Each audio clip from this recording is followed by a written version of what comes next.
And I have seen hundreds and thousands of people who just become healthy and well. If something appears on my plate, if I just feel this, I know what to eat and what not to eat. You eat something today and see, just learn to observe how agile and how active your body feels after eating this food.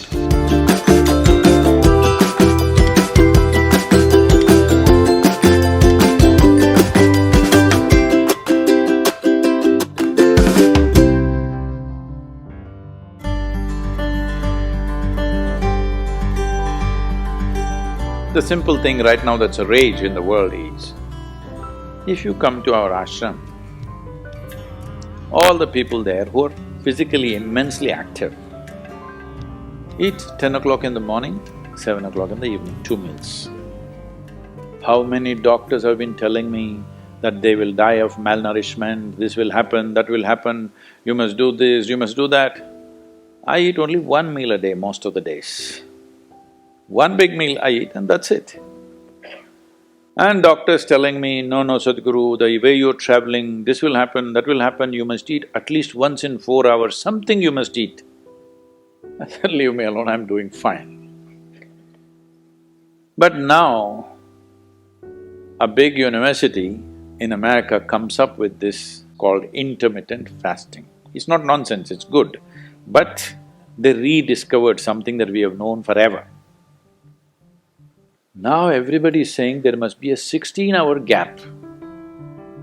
Then all your ailments will go away. What the hell were we saying all these thousands of years? The simple thing is, there are many aspects to this, psychological, physiological. But now cancer is on the rise in the world. A cancerous cell is like a criminal in the society. All of us have in our bodies.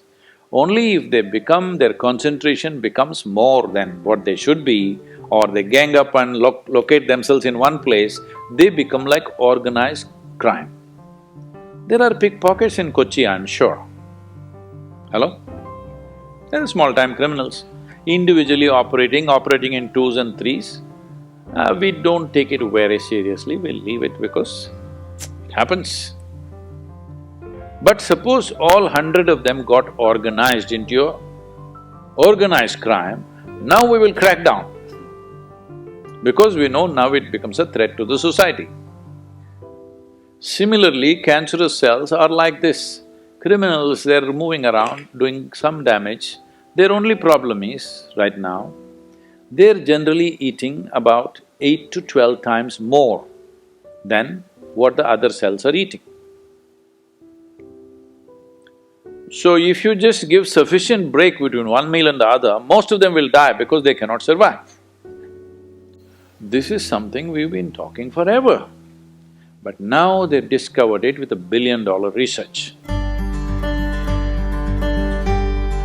And I have seen hundreds and thousands of people who just become healthy and well simply because they're not fueling up all the time when the tank is filling. In the yoga center, all the time people are physically active. So everybody is very hungry by the time it's 3:30, 4 o'clock in the evening, they're extremely hungry. But we learn to live with that because empty stomach and hunger are two different things. Hunger means your energy levels start dropping. But empty stomach is a good thing. In the yogic sciences, today modern science also is coming in line with this. But what we know by our experience, you will spend $1 billion to come there. Because research is all about how many $1 million, that's how it is. Your body and your brain works at its best only when your stomach is empty. So we always make sure we eat in such a way, how much ever we eat, our stomach must be always empty within 2 to 2.5 hours' time maximum. So we go to bed hungry always. People think they cannot sleep. They can sleep. On an average, for 25 years on an average, I slept only 2.5 to 3 hours. These days I'm getting little lazy and sleeping anywhere between 3.5 to 4.5 hours in spite of the level of travel that I have. When I say level of travel, If I say my level of travel in the next few days, you will fall off your chair.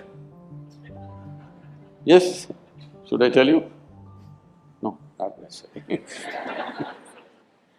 Because in the next 10 days, I'm in 5 different countries, doing I don't know how many events, all kinds of events. So, you're able to keep this up simply because you don't overeat. It's very, very important. Everybody eats 2 meals. I generally eat only 1 meal, 4:35 in the evening, because I don't like to sit in front of the plate and worry about how much to eat. I like to eat well. So, 4:35 in the evening, if I eat a meal, it's only next day. Is this enough? Am I looking okay? Hello? Because any correction and purification that needs to happen in the body, your stomach needs to be empty. It's very, very important. Otherwise, the purification on the cellular level will not happen. You pile up things and then you have all kinds of problems.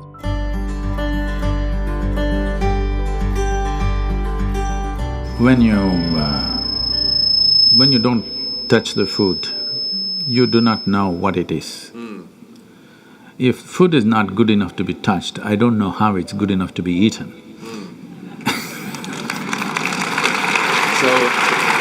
So we should not have listened to our mothers and we should eat with our fingers because touching our food helps us stay in contact with it.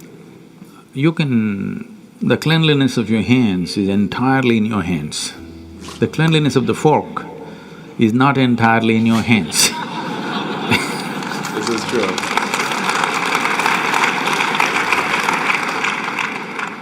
And nobody else but you have used these hands. So, there is an assurance as to how clean or not clean it is right now. The fork, you do not know who's used it, how they've used it, for what they used it. And all they have to do is wipe it with a tissue and give it to you and it looks pretty clean. Above all, you don't feel the food.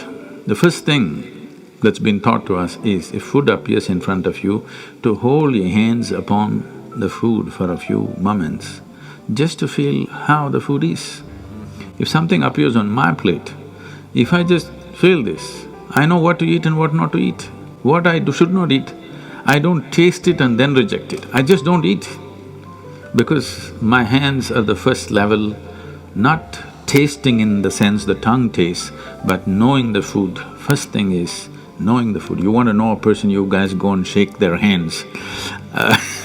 I'm usually avoiding that, but That's a good strategy. But the food that's going to become a part of you, first thing is your hands. Even if you physically don't touch it, just being conscious and being there, it clearly tells you how the food will behave within you. Whether this particular food on this particular day, should it go into you or not, because every day your body is not the same thing. Every day, every moment it's different. If you feel the food, you just know whether this food has to go into you on this day or not. If that much awareness is brought in, we don't have to go on telling people what they should eat. Every meal they must decide what they should eat in that meal. There is no one prescription that this is what you should eat for your life. That will feel too claustrophobic, that only this I can eat.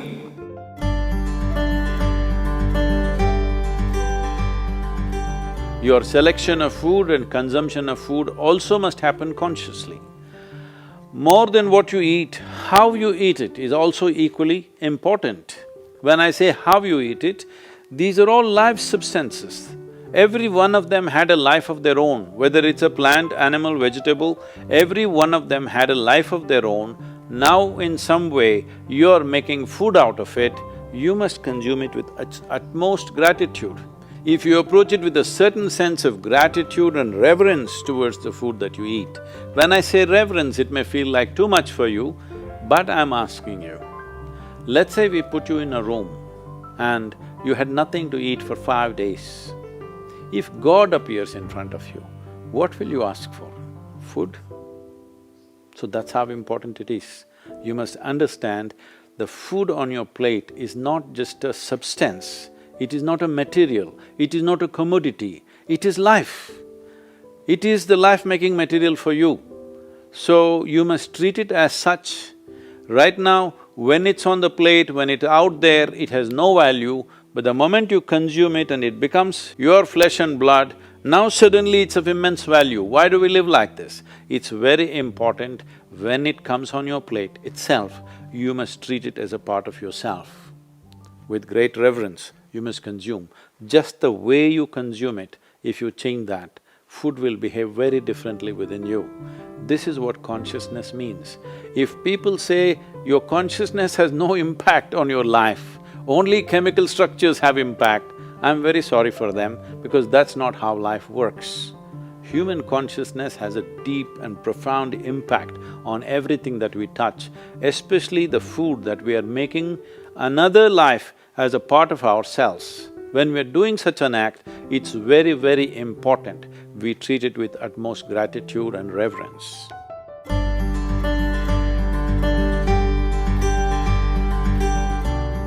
I want to tell you, there is no such thing as good habit and bad habit.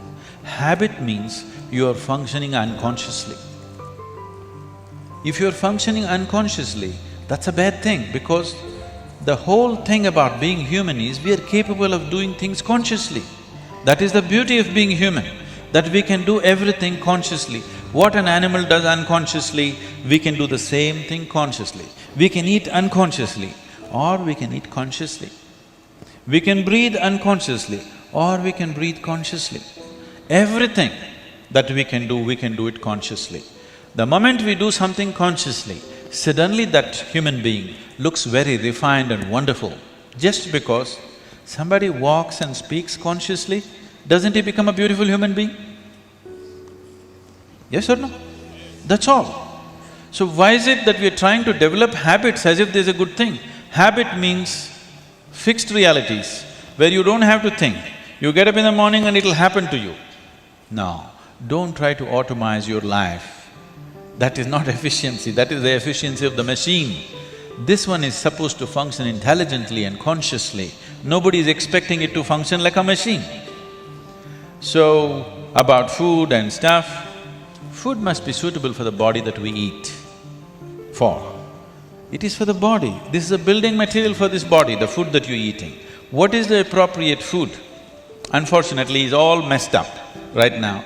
Traditionally, we ate very sensibly in this country, but these 1,000 years of innovations have brought other kinds of food cultures, and today the national diet is pizza or pasta. What is it? Which is one? I don't know. Both were competing.